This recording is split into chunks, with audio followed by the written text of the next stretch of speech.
أنا ما كنت أقول جنسيتي الحقيقية، وهل فعلا تالا عدوة البويات الأولى كانت بيوم من الأيام بويا؟ وإذا لا فإيش قصة المقاطع المكثفة اللي كنت أنزلها عن هذه الفئة؟ والأهم من هذا كله إيش قصة بثي مع غدير؟ وفي كمان سؤال حابة إني أنا أجاوب عليه، واللي هو هل فعلا أنا تسببت بقضية لأحد الأشخاص وبعد ما وهقت فيها هربت على قولته بأقرب تاكسي؟ كل هذه الأسئلة راح تسمعون إجاباتها بهذا المقطع، بس على فكرة أنا ما حقصقص شيء، مثل ما حصوره مثل ما حينزل لكم. أيوه اولا يا جماعه، من احد الاسباب اللي كانت مخليتني ما اعترف بجنسيتي بكل صراحه هي التنمر. في ناس كثير ناقصه انا كنت اشوفها بالابتدائي والمتوسط والثانوي والى الان، اللي لما ما تلاقي شيء تعيب عليه فيك او تستنقص منه فيك تبدا تعيب باشياء انت ما خلقت نفسك فيها وانت ما اخترتها، مثل جنسيتك، مثل ملامح وجهك، مثل جسمك، مثل اشياء ما اخترتها لنفسك، اشياء ربي اختارها لك. فلما يبدا الكومنت هذا يتكرر مره ومرتين وثلاثه انت هنا تبدا تتحسس. بصراحه يا جماعه، وسبق تكلمت عن هذا الموضوع، من احد اسباب اني انا تركت دراستي انه انا كنت اتعرض لتنمر شديد. اوكي، فلما دخلت للسوشيال ميديا وشفت الناس كلها تحبني، خلاص ما عاد كنت ابغى ارجع لنفس المشاعر اللي كنت احس فيها لما احد يتنمر علي، فحرفيا كنت اتجنب هذا الموضوع. بعدين بعيدا عن كل هذا، ما ادري ليش في ناس تزعل لما اقول اني انا من السعوديه. يا جماعه انا عشت بالسعوديه 21 سنه، تدرون كم مره انا زرت مصر؟ 3 مرات بس او 4 مرات حرفيا، وكل مره ما اقضي فيها اكثر من شهر. احب مصر لانها بلدي ووطني، بس انا اعشق واموت بتراب السعوديه. اكلت مع ناسها 21 سنه، وشربت مع ناسها 21 سنه، وتربيت بين عاداتها وتقاليدها 21 سنه. كيف ما تبغوني احب هذه البلد؟ انا اعشقها. اتوقع كلكم شايفين وحتشوفون بالايام الجايه كيف انه اي مناسبه تخص السعوديه حاكون انا اول المشاركين واقولها بكل فخر. ايوه، ما حد له دخل بهذا الشيء، انا وطنيتي للسعوديه ما حد يكلمني عنها. بلد ما قدمت لي الا كل خير. من ابسط الاشياء اللي المفروض اقدمها لها اني انا احتفل وانبسط معاهم وازعل لزعلهم. غلط اني انا ما اقول جنسيتي، وهذا ابدا مو مبرر، لكن لما فجاه طلعت جنسيتي للكل وشفت الناس ستيل لسه تحبني ولسه تحب تالا، ما فرق معاها موضوع الجنسيه هذا، وحرفيا بالعكس زاد حب الناس لي. هنا انبسطت مره وتاكدت انه ايش، الناس الواعيه صارت اكثر بكثير من الناس الناقصه. وصرت اقول دائما اني انا مصريه وامي سوريه وجدتي عراقيه ومن مواليد السعوديه وعايشه بالامارات. دائما تسمعون هالجمله وتقولوا لي جامعه الدول العربيه، صح؟ بس في ناس الى الان حسبي الله عليهم ونعم الوكيل يقصقصون مقاطع لي على اساس اني انا اقول اني انا سعوديه او من السعوديه. قسما بالله في مقاطع كثير شفتوها من فترات جدا قريبه كلها كانت عباره عن قصقصه، لكن أنا قلتها قبل وأقولها الآن، أنا مصرية بس أعشق وأموت بتراب السعودية. ثانيا بخصوص موضوع إني أنا بويا وإني أنا لا قدر الله من هذيك النوعية، يا جماعة أنا اللي يتابعني من زمان واللي يعرف تالا من زمان يعرف إني أنا من أكبر المعادين لهذه الفئة. كيف واحدة تكون من أكبر المعادين لهذه الفئة لدرجة إنهم سووا جروبات وكانوا يحاولوا إنهم يطيحوها من كثر ما إنها كانت تقهرهم وبس تنزل عنهم بشكل سلبي؟ فجأة أنا صرت واحدة منهم. إذا قصدكم على إني أنا بيوم من الأيام اضطريت إني أنا أقص بوي، فأنا اضطريت.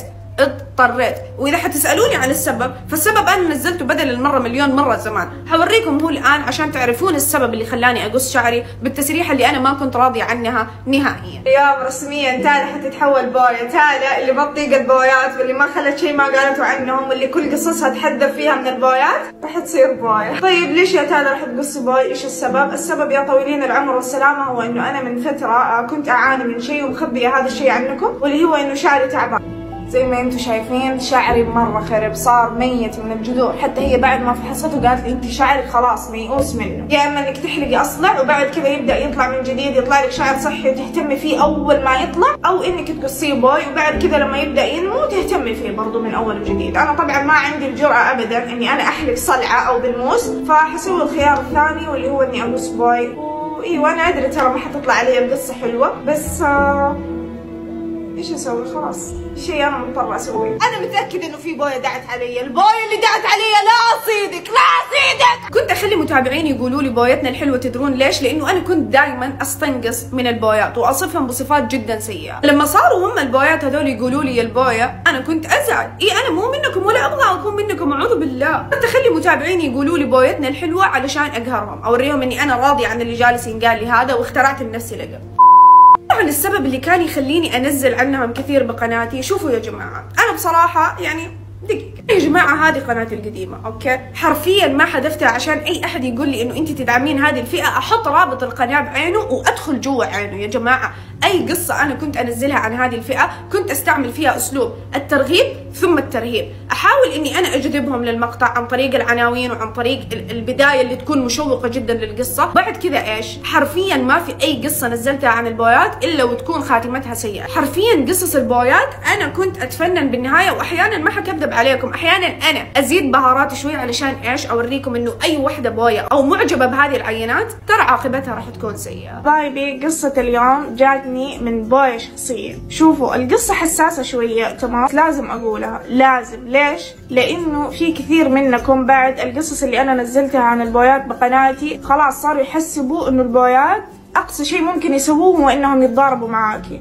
يجيبوا شلتهم ويتضاربوا معاكي. بس في وجه ثاني للبويات، وجه مخيف وبشع وشنيع بشكل انتم ما تتوقعوا، والوجه هذا راح تعرفوه بقصة اليوم. المهم يا حلوين يا جماعة ما حكذب عليكم، انا في كثير اغلاط غلطتها بهذه القناة، اهمها العناوين. بس مثل ما قلت لكم يشهد الله انه كان هدفي من المقاطع اللي انا انشرها، بما انه كان في كثير مراهقين يتابعوني، انهم يعرفوا انه العينة هذه، لانه العينة هذه يا جماعة في كثير بنات ينجذبوا لهم، خاصة بنات المتوسط والثانوي، اوكي؟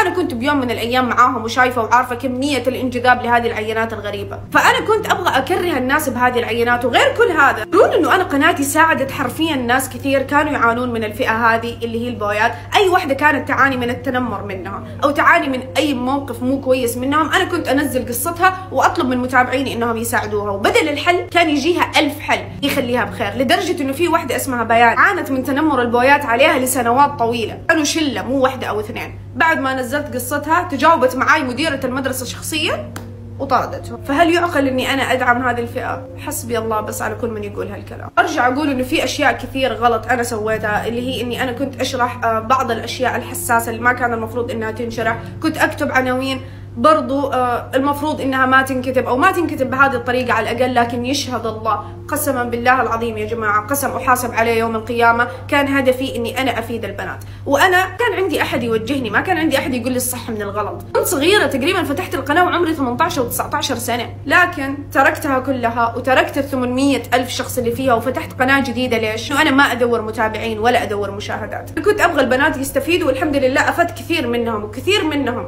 كانوا بويات وتابوا، كانوا يحبوا العينات هذه وابتعدوا عنها، صاروا يكرهوهم من وراء قصصي. ما اطمنت اني انا قدرت على الاقل افيد عينة كبيرة من المجتمع، تركت القناة وبعد فتحت لي قناة جديدة.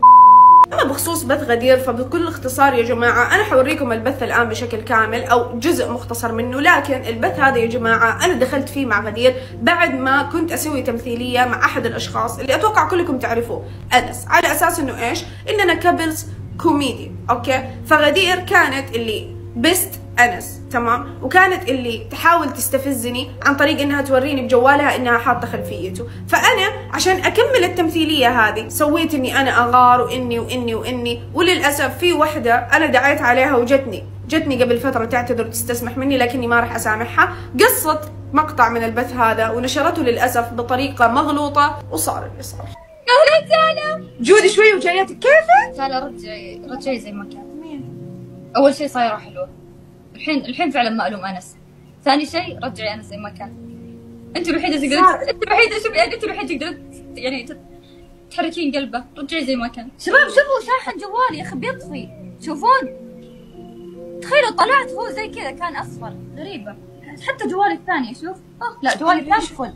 عشان كذا قلت لأنس يحذفك انت اول واحده، بس اتمنى انه نكون سواها. عشان كذا ضاف لي من حسابي الثاني، من حسابه وقال لي انحذف الاول، تبند. ضافك من حسابه الثاني، حلو. متى ناوي تشاركين ببيتي؟ اخيرا وليس اخرا، موضوع القضيه اللي جالسه تقول عليها فلانه، يا جماعه القضيه هذه انا ما لي اي علاقه فيها نهائيا، وهي اللي ورطت نفسها بهذا الموضوع. طبعا يا جماعه القضيه او الموضوع اللي هي تتكلم عنه تتكلم بالتحديد عن اول بث جمعني معاها قبل فتره في الكورنيش بجده للي يتذكر. طبعا يا جماعه بهذاك البث صارت مشكله، جونا عيال وبداوا يطقطقون علينا. طبعا بالبدايه بداوا فيني وبعدين لفوا على اخواتها وبعدين لفوا عليها. واحد من العيال قال كلمه مو كويسه صراحه، بحق اخت هذه البنت، والبنت عصبت ومن حقها صراحه اختها، لكن اللي مو من حقك انك تتلفظين بالشكل اللي تم التلفظ فيه بالبث، وانك تتلفظين على رجل امن. انه صار كل هذا وقدام اللي بالبث مسكوكي على اساس انهم يحققون معاكي. انا ايش دخلني ادخل نفسي بالهرجه وانا اساسا ما كنت اعرفك يومها الا من 3 ايام او يومين؟ ايش دخلني؟ وحده ابى ابني مستقبلي، وحده جالسه اصرف على اهلي، ادخل نفسي بمشكله انا مالي دخل فيها. ليش؟ انت لك 3 سنوات مو راضيه تكتبين كومنت تدافعين فيه عني، وانت عارفه حقيقه المقاطع اللي كانت تنقص من البث حق فستان الزفاف. انت ما كتبتي ورفضت انك تدخلين نفسك، زعلانه اني انا رفضت اروح معاك للشرطه. الله اكبر عليك ايش كثر. اكبر دليل على انه انا مالي ابدا دخل باللي صار هذا في البث، انتوا يا جماعه اكتبوا مشكله فلانه بالكورنيش، اوكي؟ اول ما يطلع لكم المقاطع راح تشوفون اني انا اثناء ما صارت المشكله ما كنت عارفه اساسا ايش اللي صاير، كنت الف واجري وراها واقول لها ايش صاير؟ ايش صار؟ ليش في هوشه؟ بين مين ومين؟ بين مين ومين؟ مين سب مين؟ وهي بعدين اللي قالت لي ترى في احد سب اختي، عشان كذا هي عصبت وولولت وصارخت. انا ايش دخلني؟ انا اختك. لكن تدرين ايش القضيه اللي انا فعلا ورطتك فيها؟ القضيه اللي بيني وبينك وبين قاضي السماوات والارض، لانه انا ما راح اسامحك ابدا على اللي انت قلتيه، لانه انا مو كذا ومستحيل اكون كذا. هل ايش كنت احبها حب غير اخوي؟ يا جماعه خطيبها اللي كانت مخطوبت له انا اللي عرفتهم على بعض، عرفتها على رجال من احسن الرجال حرفيا، شخص ما كان يجمعني معاه الا عمل، عرفته عليها لاني عارفه انه رجال ابن حلال، وحتى هو خسرته. تجلسي كذا بس اخسري كل الناس اللي بحياتك لين ما اخر شيء تشوفين نفسك وحيده. بس والله يا حلوين اتمنى يا رب انه كل الاسئله اللي كانت تدور ببالكم تم شرحها الان بشكل مبسط، واما الان فنقفل على هذه السالفه ونبدا صفحه جديده.